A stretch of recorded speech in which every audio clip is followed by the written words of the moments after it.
evening, and thanks for staying with us here at the 9 p.m. edition of the Urban Debate. Viewers, tonight, one more time, we put the spotlight on the state of our economy. Let's talk economy.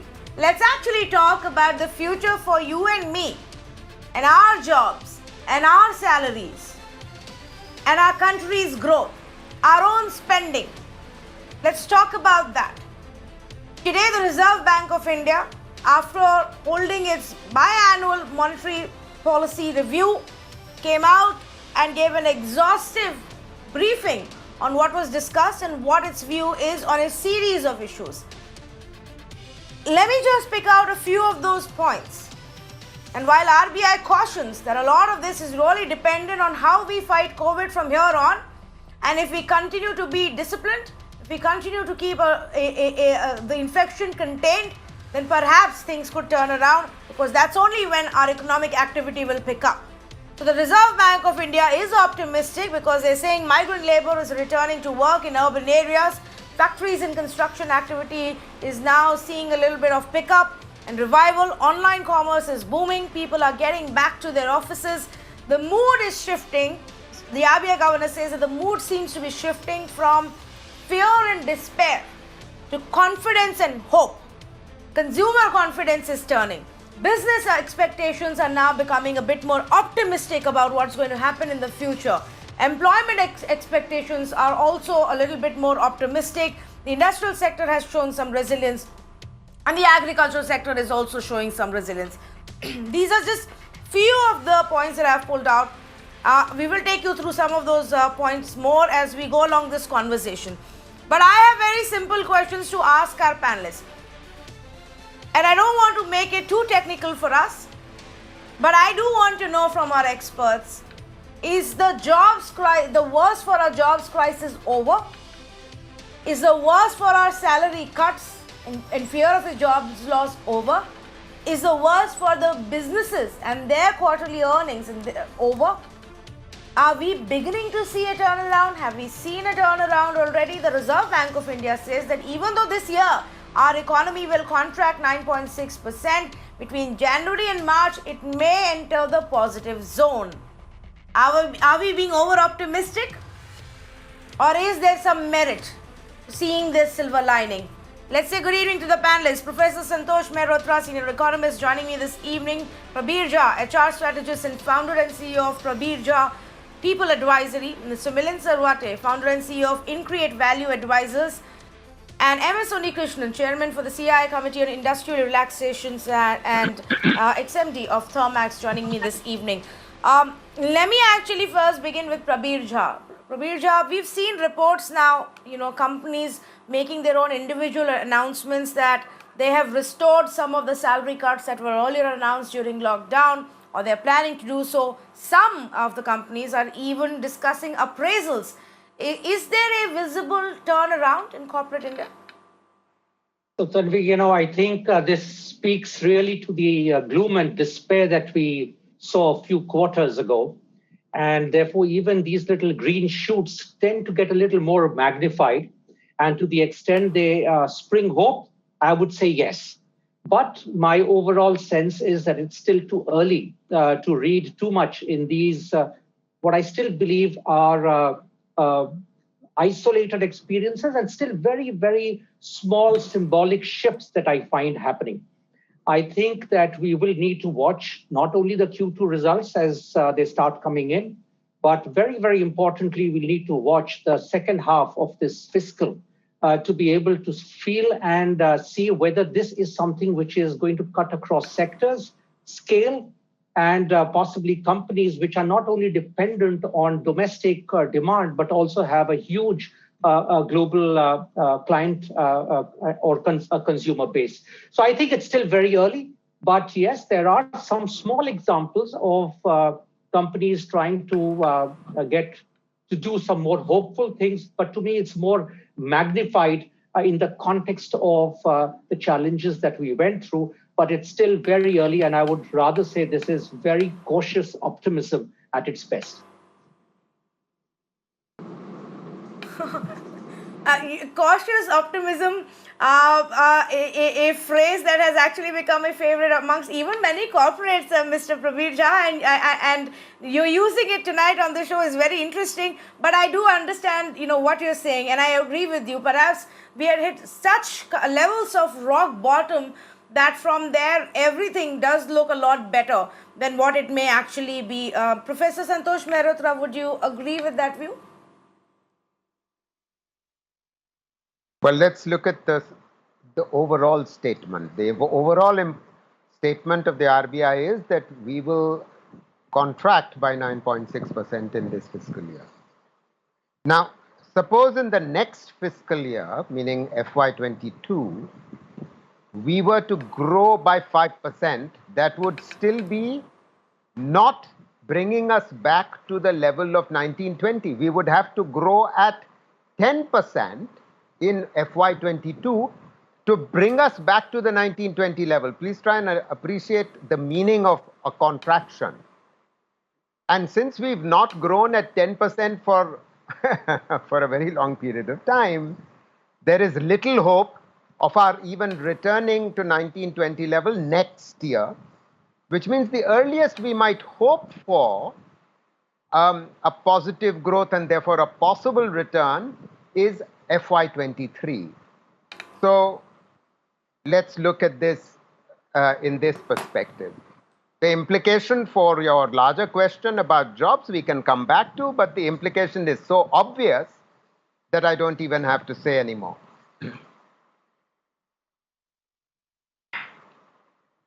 You just busted my bubble, Professor Santosh Mehrotra. But let me just have a quick follow-up with you before I go to the other panelists.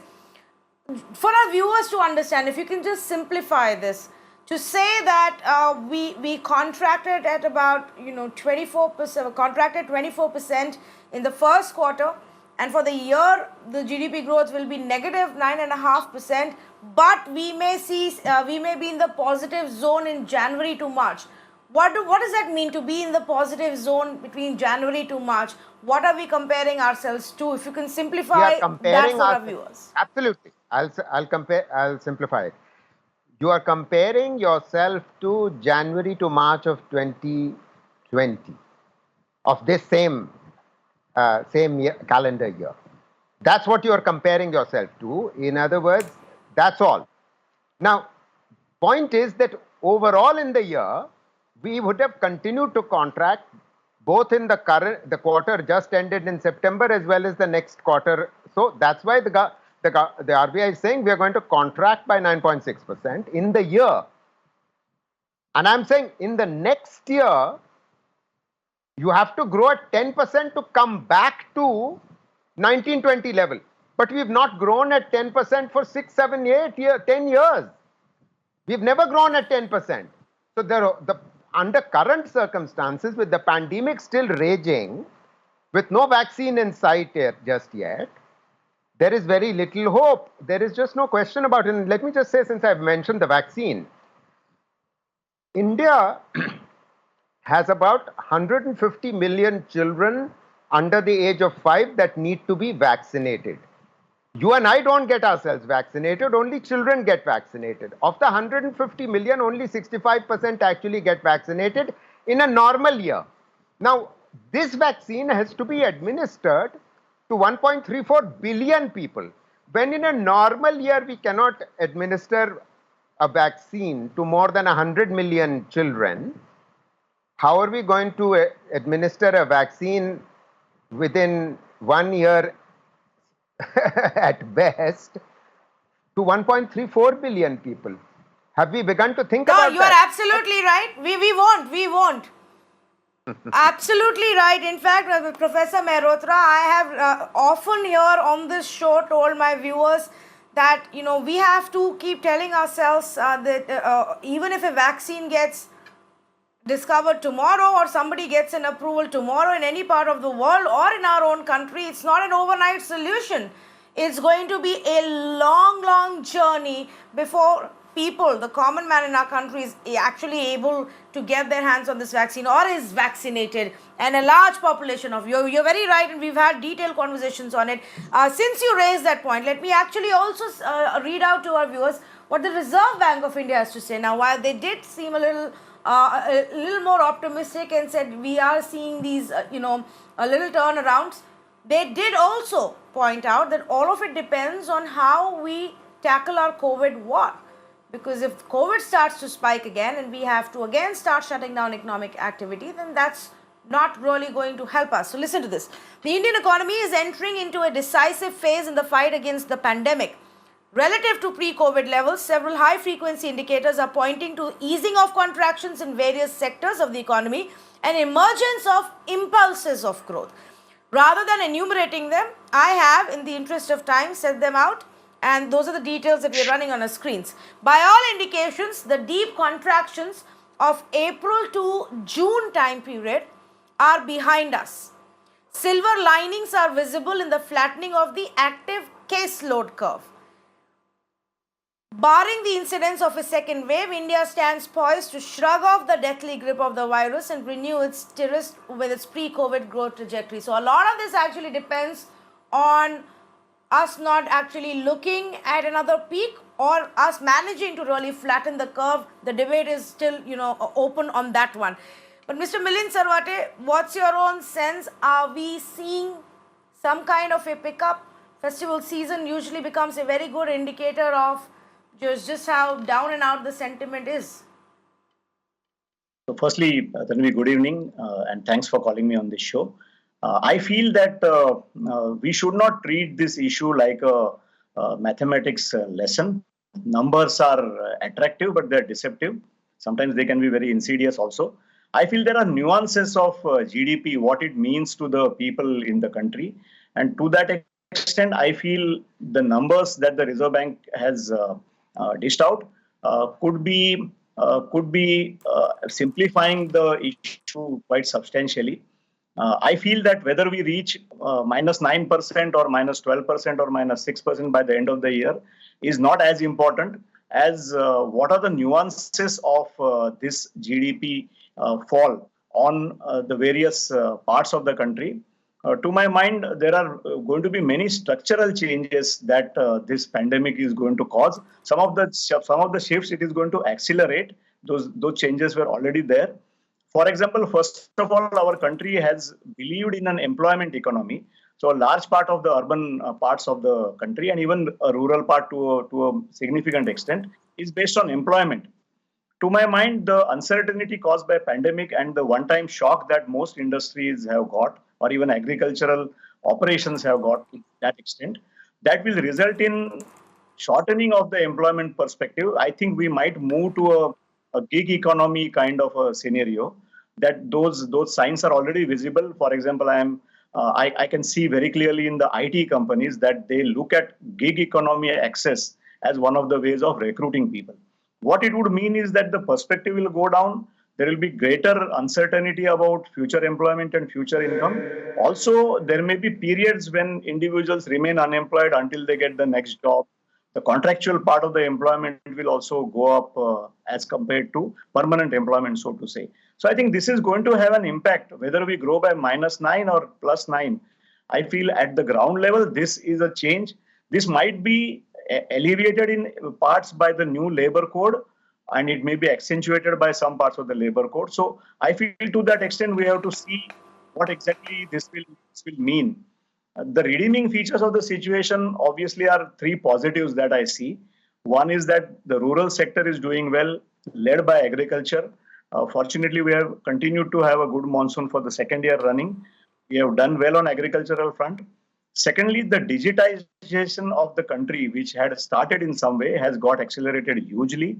Almost things that were not conceivably available on the net are now available. And this will help us definitely tap new markets as a country. And even within the country, a lot of processes might get streamlined. By the way, when a process gets streamlined in a country like India, it invariably means that the number of people employed fall. The third point I would say is that there is going to be increasing higher formalization and and financialization of the economy. Now, these are good in the long run, but I feel in the short run, as Professor Santosh rightly described, FY22 is the earliest when we can see real growth, as opposed to having just seeing green shoots. Yeah, I get the point that you're making. Let me, in fact, take that point across to Mr. M.S. Unikrishnan. Mr. Unikrishnan, too early to see green shoots, or are there some? And what is really required to make it sustainable or to pick up pace? Tanvi, it is not green shoots, it's a gradual improvement. We need to get to the roots of it. When we had almost a 100% effective lockdown in the country, one should have expected also the economy will contract the maximum in comparison to every economy of the world. So I haven't surprised about 23% drop happened, because used to be still running Thermax during those days, and hardly anything happened in the month of April. And I had been working with the government also on a couple of task forces related to how to circumvent or navigate through the crisis pandemic. And we did not have any capabilities to manage, including the availability of ICU beds, to ventilator. I don't want to get into all of that. But in the past 5 months period, India stood up, and today we are able to export ventilators, PPEs, and the number of beds are gone up. We've got everything virtually done overnight. So it has shown the resilience of society, not the economy, to withstand this. And Indian psyche is also improved from an agoraphobia situation of a fear into live with the virus. So that's a point number one. So with this, I am seeing in the month of September, the industry which is indicative is capital goods, which I did belong to, and I still continue to be on to that. We have seen a lot of improvement in order conclusions happening across the country. So that's an indicator, because please remember, Santosh will agree with me on that, we work together on many of the items of the government. The current pandemic is in 100 years' time, both supply side and the demand side got impacted. So we're going to be repairing both of them. None of us are used to that, doing it in the past 20, 25 years or 30 years that I had been in the industry. So supply side improvement is happening substantially, and then happens the demand side. Demand side will not happen for a longer period of time. The moment you manage the supply side in a consuming economy, 65% of our economy is consumption. I expect whatever is spoken by Shaktikanta Das today is going to be happening. We will be seeing a positive number in the quarter four, which is the first international quarter, that's January to March. So we'll be seeing positive. But remember, last year, quarter four was a negative quarter because already Indian economy started tanking. A downward slide was there. So in a downward sliding economy before the pandemic, we'll be possibly performing better. Is my answer number one. Next thing is, I'm very happy that Milind brought in that point. Yeah. Our agro economy is growing in the current year. It'll have an implication related to the demand pickup. And once we have the vaccine coming, I'm incidentally talking about vaccine giving is not going to be a quarter issue. Again, the calculation shows that every vaccine will be needing 2 shots, not a single shot. So 270 crore vaccines to be given to 135 crore people is going to be taking minimum 2 years based on the Aadhaar success. I'm looking at it, could even be 4-year period of time. If we were to look at vaccine is going to be given to every Indian and Indian economy will improve, we are living in a fool's paradise. So there will be herd immunity. It's going to be happening. And second is also a resistance after multiple mutations and learning to live with, in your earlier program I was watching, Tanvi, the way some of the doctors prescribe how to live with the virus. Please remember, our society is not used to be having a flu vaccine like the way developed world is doing. We have lived with this one flu for years together. Each one of us got multiple times infected with flu. So how do we have the body immunity and resistance coming so that we will be able to recover before 4 years? So let's not combine both of them. Why did we have the 23? 23 is created by the government, good for the country. We would have had a death of maybe 500,000 people by this time if we didn't do a lockdown. It's good the government has done. Now we are ready to face it. We'll face it. Economy will improve. Yeah. And we'll answer your question related to employment later, because I shouldn't be consuming all the time for this. I'm quite positive about the way the economy is moving right now. It's one of let's the, yeah, take it. Yeah. Let's then pick up the point of employment and let's talk about employment. But before that, I just want to read out a couple of other pointers that we picked up. And this is, and I'm quoting from Economic Times, a report that they published yesterday where they said about 12% of the companies, as per the survey that was conducted by Aon India, about 12% of the companies have restored their salaries. Another 20% have announced or are in the process of restoring salaries. Now this is a survey that was done of about 2,000 companies globally and 425 companies in India, and then they have quoted from various sectors. It's a little bit of optimism in auto component industry, in electronics industry, even in construction. Some movement is visible. That being said, let's talk what actually matters to a viewer who's watching us right now. In absolute terms, it's about my job and it's about my salary. So Mr. Professor Santosh Mehrotra, let's begin with you. Let's talk about the jobs crisis. Are we in a better place than what we were last year this time, or say 6 months ago? Is the worst over, or is there still some more to come? Are we in a better place compared to this time last year? Certainly not. We are in a much worse place. As CMI has reported that in the last few months, 21 million regular jobs were lost. That means in the broadly defined organized sector. We were, I should remind you your viewers, that in 2019, we were already at a 45-year high in terms of open unemployment. So compare that seriously bad situation to now we have 21 million more people who are unemployed. So if there were 30 million unemployed in 2019, we now have at least 50 million unemployed as of now. Point one. Point two, it was mentioned by, I think it was Milind who said the rural sector is doing okay.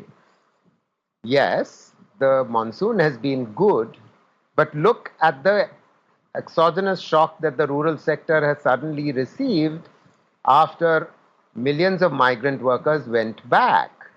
Now, the millions of migrant workers going back is the opposite of what had been happening for about 15 years until 2019, where millions were leaving agriculture. Now, millions have gone back to agriculture. So if millions leave agriculture, as is happening earlier, the labor market tightens, so real wages rise. But if millions go back to agriculture, that means real wages in rural areas fall, they collapse. That means demand collapses. So as you reminded us, 60% of our economy is contributed by private consumption.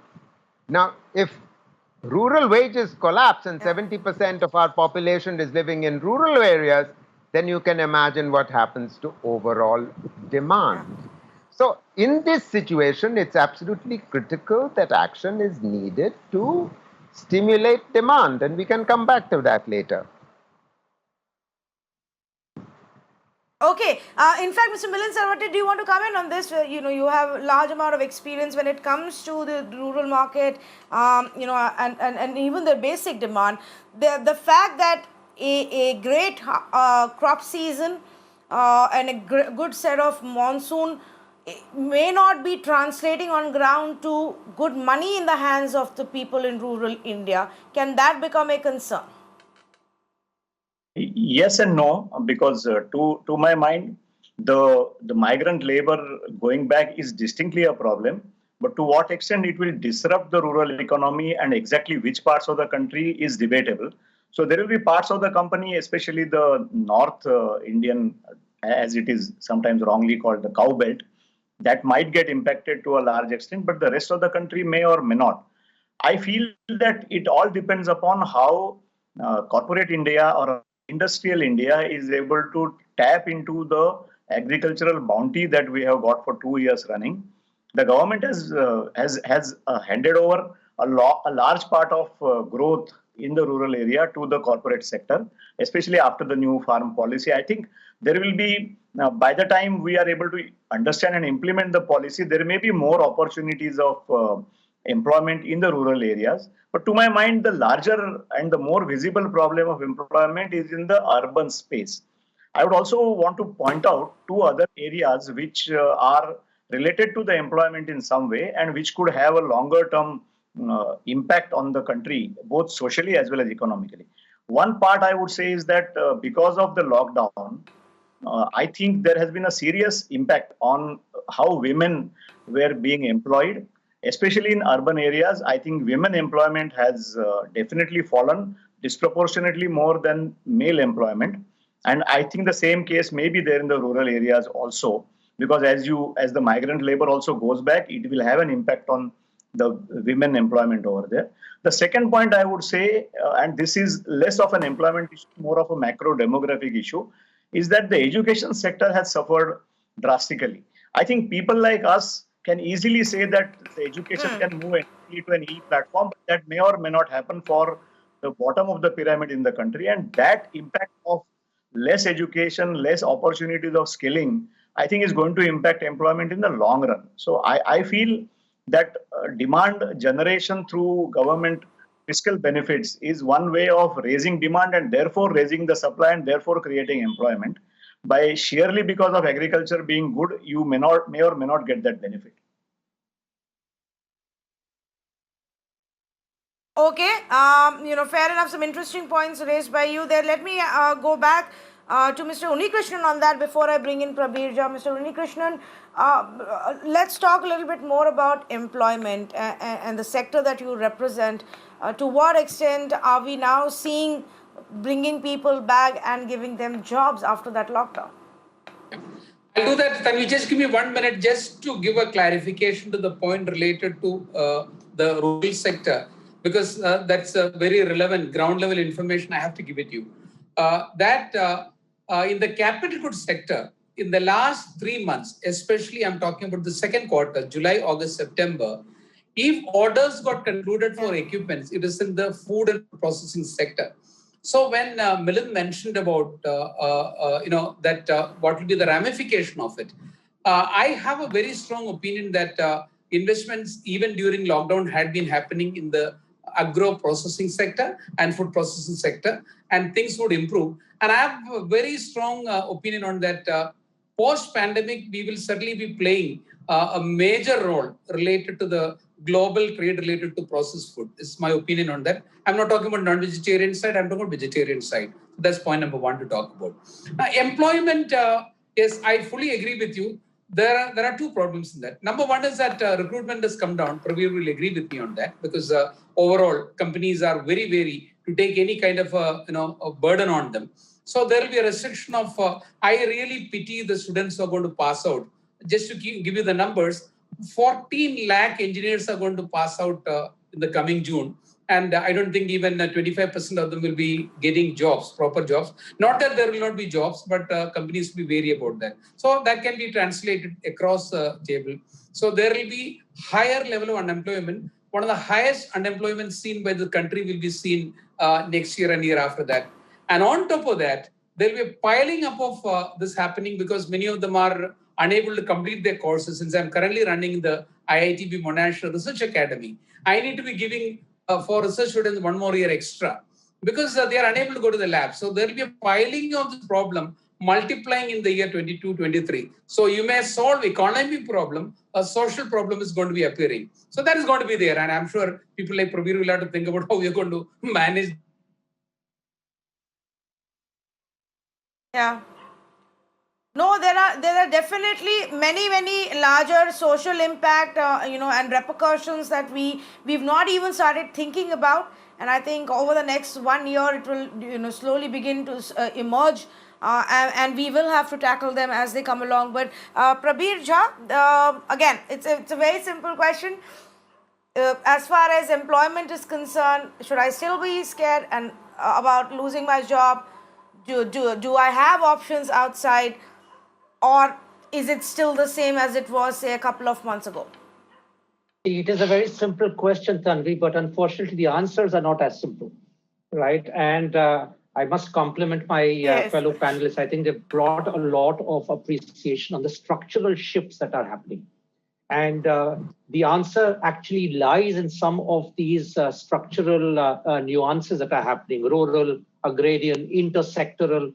I've talked and written extensively about the need for Indian society, Indian entrepreneurs, and Indian government to start thinking about moving people out from what is the classical higher education mindset to a more vocational mindset. Unless we use this crisis to make these structural shifts and align, employability, I don't think the crisis of employment will go away. So that we can continue to discuss, and it's a deeper issue, but we've ignored it societally, and we've ignored it, as industry, and we've ignored it as the government. And I think we have a huge, huge opportunity in this, but whether we will overcome that, I don't know. Puri talked about the current crisis of batches passing out and therefore the welling up effect. Completely true. I mean, I get calls from so many people asking for advice, and the simple answer is there is no guarantee. So your simple question, simple answer is there is no guarantee. What I sense is going to happen is companies are going to be prudent. There will be a lot more of talk about, which is more a PR exercise, and therefore these surveys are actually a very, very micro segmenting of really the catchment, because we're only talking about whatever 40 companies or 200 companies out of thousands of companies, and this is in the organized space. I think unemployment in the unorganized sector will continue to be a worry. While maybe the worst is behind us, I know for sure that companies are, and maybe rightly so, looking at restructuring, reorganizing their organizations to be in line with new markets and challenges of the near term.